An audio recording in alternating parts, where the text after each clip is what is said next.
हम शुरू से कह रहे हैं ना कि मुफ्त में नहीं।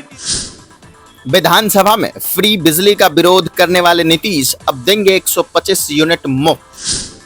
क्या यह चुनावी चाल है या नीति का बदलाव?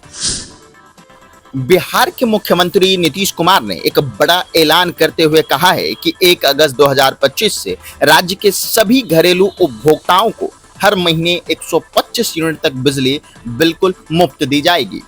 सरकार का दावा है कि इससे 1,67,00,000 परिवारों को सीधा लाभ मिलेगा।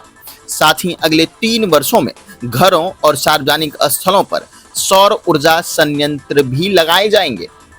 सरकार इसे ऊर्जा क्रांति बता रही है, लेकिन विपक्ष और आम लोग सवाल उठा रहे हैं, क्या यह सचमुच जनहित है या केवल चुनावी स्टंट? क्योंकि याद कीजिए, यही नीतीश कुमार सालों पहले जब विधानसभा में फ्री बिजली योजना का पुरजोर विरोध कर चुके हैं। आपको तो हम शुरू से कह रहे हैं ना कि मुफ्त में नहीं दिया जाएगा, अब बहुत कम पैसे में देते हैं हम लोग, और इसीलिए देते हैं कि वो सुरक्षित रहे। उनका तर्क था कि बिजली मुफ्त देना एक खतरनाक परंपरा है, इससे व्यवस्था बिगड़ेगी, लोग उपयोग में लापरवाह होंगे। अब वही मुख्यमंत्री 2025 के विधानसभा चुनाव से ठीक पहले 125 यूनिट फ्री का ऐलान कर रहे हैं, तो क्या यह वोट बटोरने की रणनीति है? विशेषज्ञों का मानना है कि यह फैसला गरीब और मध्यम वर्ग के वोटरों को साधने का सीधा प्रयास है। यह ऐलान आरजेडी और अन्य विरोधी दलों के मुफ्त योजनाओं को काटने के लिए भी लाया गया है।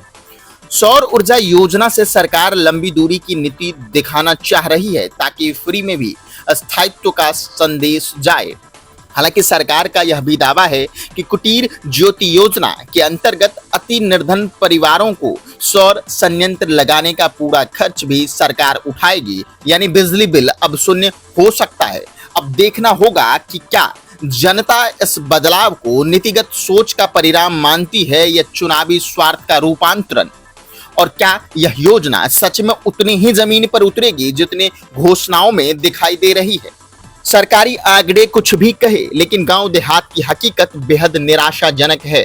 आज भी कई ग्रामीण इलाकों में बामुश्किल 4 से 6 घंटे बिजली मिल पाती है। वहीं अगर ट्रांसफार्मर खराब हो जाए या लाइन टूट जाए तो मरम्मत में 24 घंटे से 48 घंटे तक का वक्त लग जाता है, और कई बार तो उससे भी ज्यादा।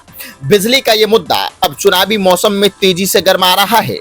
अब देखना होगा कि विपक्षी पार्टियां इस वादे का काट किस तरह से लाती है और उनका अगला लुभावन योजना क्या होगा।